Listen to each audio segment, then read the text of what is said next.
Assalamualaikum warahmatullahi wabarakatuh. Apa kabar? Luar biasa. Semangat pagi. Pagi, pagi, pagi. Salam sehat. Perkenalkan, saya Rahmalia Ulfa, guru Pendidikan Agama Islam dan Budi Pekerti, SMP Negeri 1, Dolok Masihul.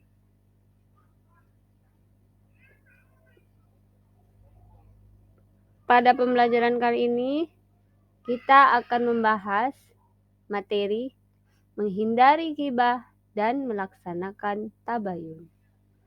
Bismillahirrahmanirrahim. Assalamualaikum warahmatullahi wabarakatuh. Baik anak-anak ibu yang ibu sayangi dan ibu banggakan. Untuk kali ini, ibu harapkan kita dapat belajar dengan tenang dan fokus. Sebelum masuk ke materi, seperti biasa, kita harus memperhatikan kerapian pakaian, kebersihan kelas, serta berdoa terlebih dahulu agar kita mendapat keberkahan selalu menyertai kita semua. Amin ya Rabbal Alamin. Ayo sama-sama kita baca doa sebelum belajar. A'udzu billahi minasyaitonir rajim. Bismillahirrahmanirrahim. Rabbi zidni ilman warzuqni fahman wa amalan shalihan. Rabbana atina fid dunya hasanah wa fil akhirati hasanah wa qina azabannar. Ya Allah, tambahkanlah aku ilmu dan berilah aku kemampuan untuk memahaminya, dan jadikanlah aku termasuk golongan orang-orang yang soleh.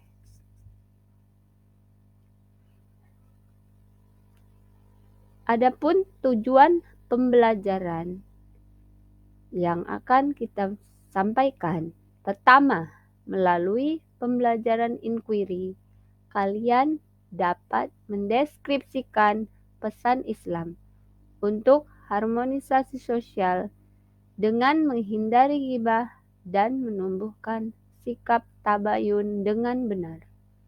2. Melalui pembelajaran discovery, kalian dapat menelaah perbedaan antara konten ghibah dengan kritik dan review produk di media sosial dengan benar.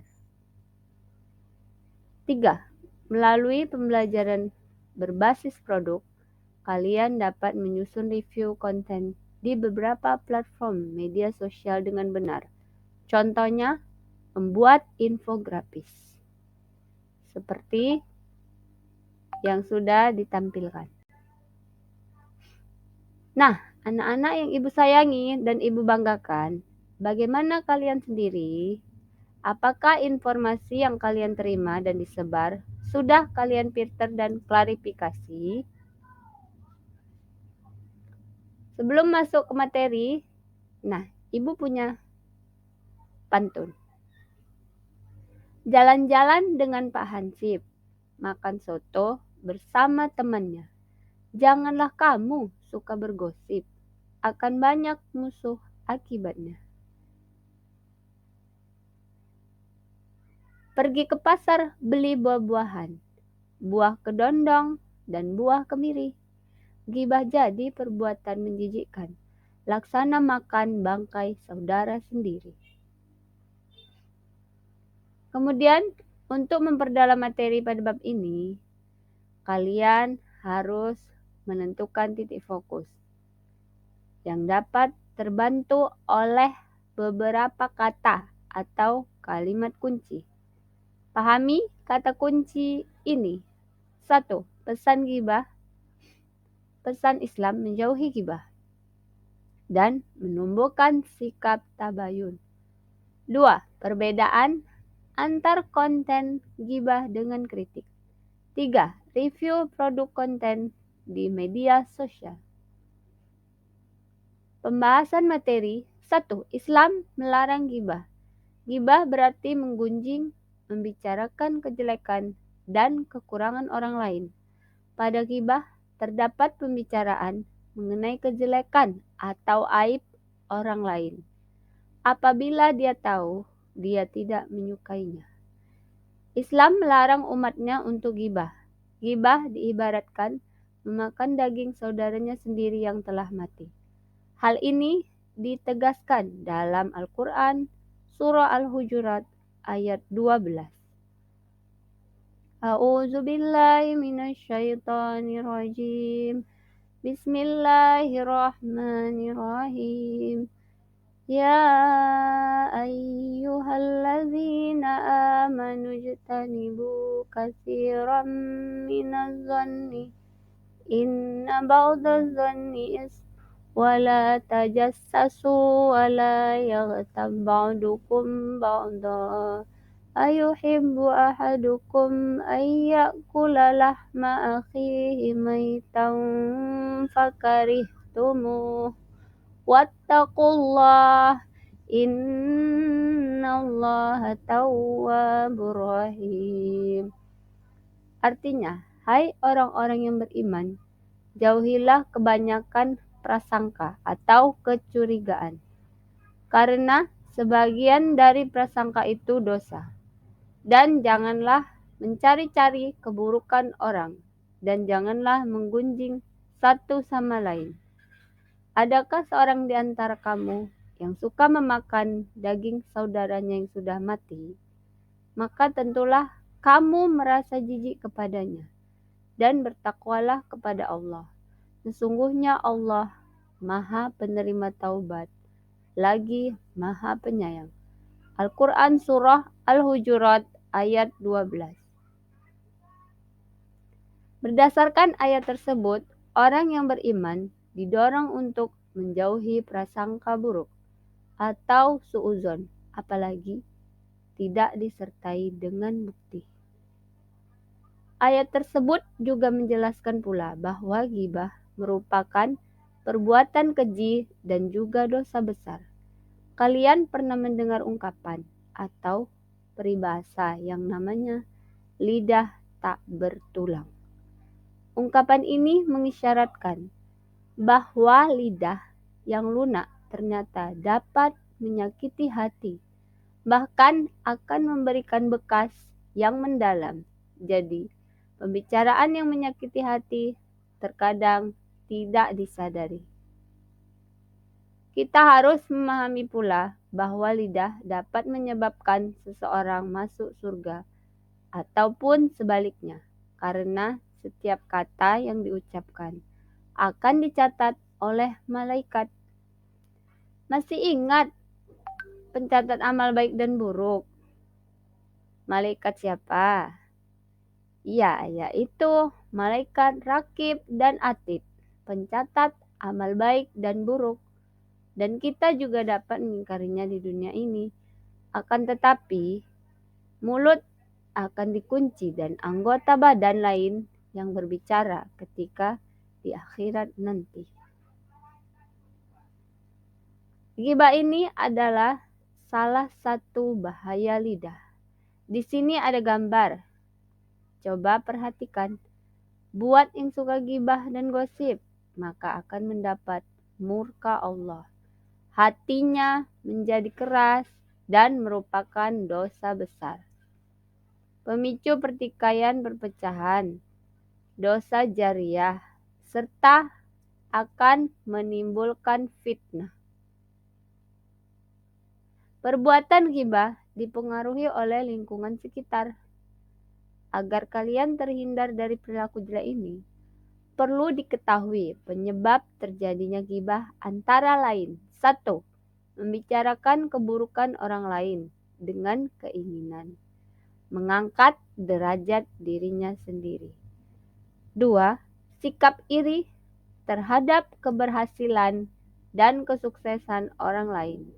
3. Sikap egois yang cenderung merendahkan orang lain.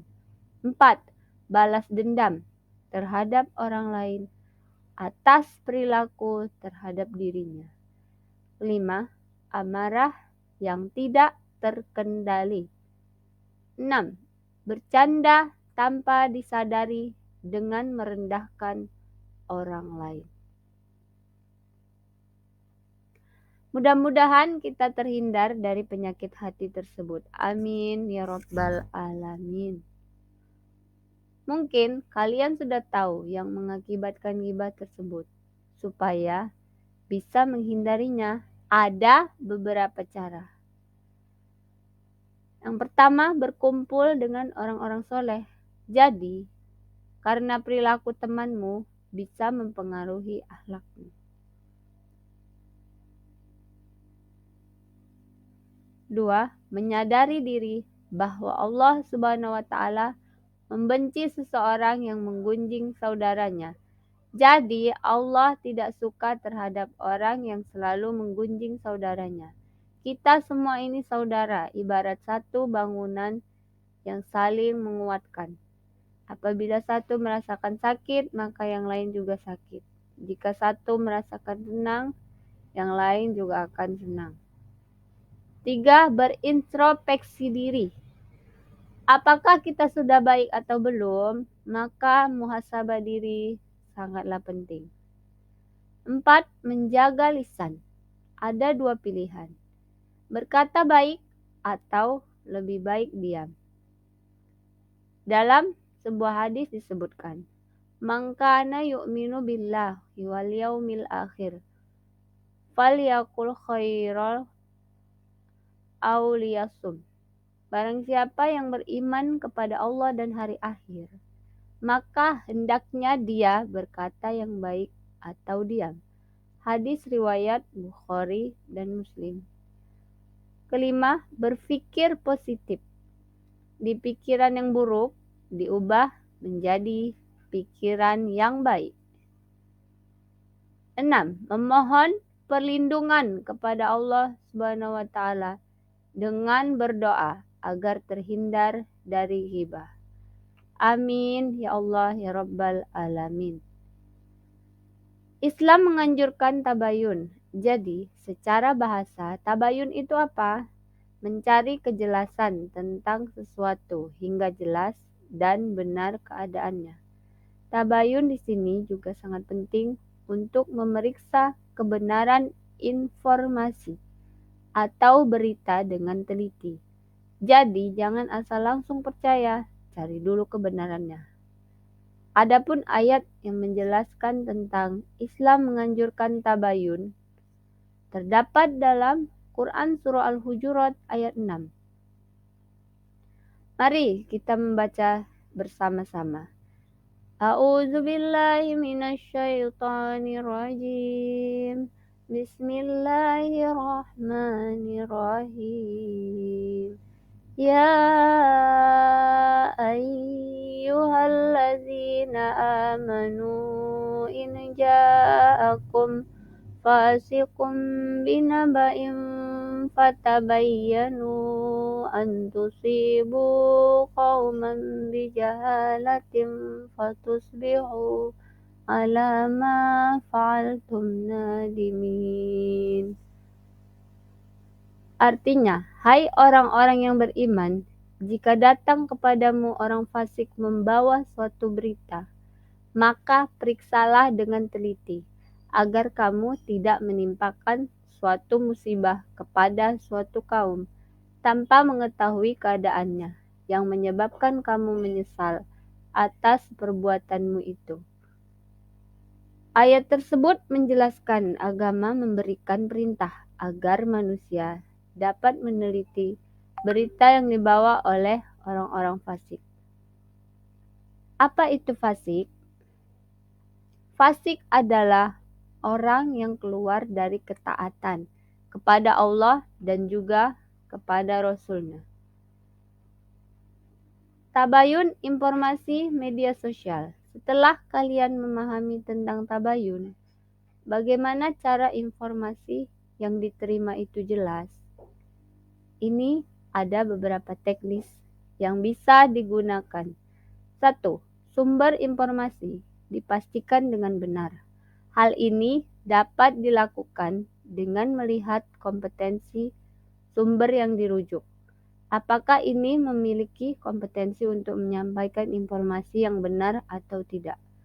2. Pastikan isi informasi berisi kebenaran. 3. Pastikan tempat dan waktu informasi yang diperoleh adalah benar. Bagaimana kalian bertabayun pada informasi media sosial? Media sosial yang online memudahkan saling komunikasi, partisipasi berbagai informasi, dan menciptakan isi. Jadi, informasi yang menyebar di kalangan remaja dipandang cepat akibat media sosial. Seperti halnya virus, informasi dari media sosial berkembang dan cepat menyebar luas, jadi langsung, tanpa perantara. Penggunaan media sosial juga memiliki dampak negatif. Dampak negatif itu diantaranya adalah 1. Kebebasan informasi. 2. Sikap sosial yang melemah. 3. Kelalaian dalam kewajiban agama. Jadi, tabayun sangat berarti untuk menangani berita hoaks. Jadi, yang namanya berita hoaks, yang dicari dulu kebenarannya, jangan langsung diterima. Penggunaan media sosial yang mudah menerima berita hoaks akan merugikan dirinya dan pihak lain. Bagaimana cara agar kalian tidak tertipu berita hoaks? Berikut adalah beberapa teknisnya. 1. Hati-hati dengan judul provokatif. Jadi, judul sensasional dalam berita hoaks biasanya bersifat provokatif. Judul sensasional dalam berita hoaks biasanya jika bersifat provokatif, cari referensi berupa berita yang serupa dari situs online resmi. Apabila dijumpai berita dengan judul provokatif, isinya dibandingkan apabila sama atau berbeda. 2. Cermati alamat situs. Cermati alamat situs untuk informasi yang diperoleh dari website atau mencantumkan link. 3. Periksa fakta. Sumber berita berasal dari mana dan siapa. Hendaknya diperhatikan, jadi jangan langsung percaya. Kita cari tahu dulu kebenarannya. 4. Cek keaslian foto. Konten berupa teks juga foto dapat dimanipulasi. Kita dapat mengecek keasliannya. 5. Ikut serta grup diskusi anti hoaks. Inti dari permasalahan atau inti dari materi hari ini adalah ghibah. Salah satu perbuatan tercela yang harus dihindari karena akan mengakibatkan perselisihan. Dan juga ghibah atau menggunjing atau juga membicarakan kejelekan dan kekurangan orang lain. Pada ghibah terdapat pembicaraannya mengenai kejelekan apapun yang dia tahu, dia tidak menyukainya. Jadi berhentilah menceritakan kejelekan orang lain, karena jika itu benar, maka termasuk ghibah. Dan jika itu salah, maka itu adalah fitnah. Na'udzubillahi min zalik. Adapun manfaat tabayun yaitu antara lain 1. Berhati-hati dalam menerima berita. 2. Menghargai orang lain sehingga tidak terjadi kesalahpahaman. 3. Berbaik sangka terhadap sesama sehingga dapat menimbulkan kerukunan dan kedamaian di dalam masyarakat. Kita harus memahami bahwa dosa adalah suatu perbuatan yang harus dijauhi, karena dapat merugikan diri sendiri maupun orang di sekitar kita. Adapun orang bijak mengatakan, untuk mendapatkan bunga paling indah, kita harus berhati-hati menghindari durinya. Begitu juga untuk sampai ke surga, kita juga harus berhati-hati menghindari dosa. Kemudian kita kerjakan tugas secara berkelompok yang terdiri dari 3 orang. Buatlah infografis yang menarik tentang menjauhi ghibah, dan menumbuhkan sikap tabayun. Setelah sudah selesai, silakan di-print. Seperti biasa, kalian bisa membuatnya pakai aplikasi Canva, CapCut, InShot, dan banyak yang lainnya yang kalian tahu ya. Cara kerjanya, secara berkelompok, terdiri atas 3 orang. Lakukan hal berikut ini. 1. Cari data atau informasi dari berbagai sumber mengenai perbedaan ghibah dengan kritik. 2. Laporkan dan paparkan hasil penelusuran kalian. Adapun hikmah yang bisa kita ambil yaitu menyadari diri bahwa Allah Subhanahu wa taala membenci seseorang yang menggunjing saudaranya. Kebaikan dan keburukan akan kembali pada orang yang membicarakannya. Lakukan introspeksi diri dengan melihat aib diri sendiri dan selalu berusaha memperbaikinya. Setiap orang lebih baik melakukan introspeksi terlebih dahulu sebelum berbicara dengan orang lain. Introspeksi ini menyebabkan rasa malu untuk membicarakan keburukan orang lain. Dan selalulah mohon perlindungan kepada Allah Subhanahu wa taala dengan berdoa supaya terhindar dari keburukan, dari ghibah dan dari sifat tercela.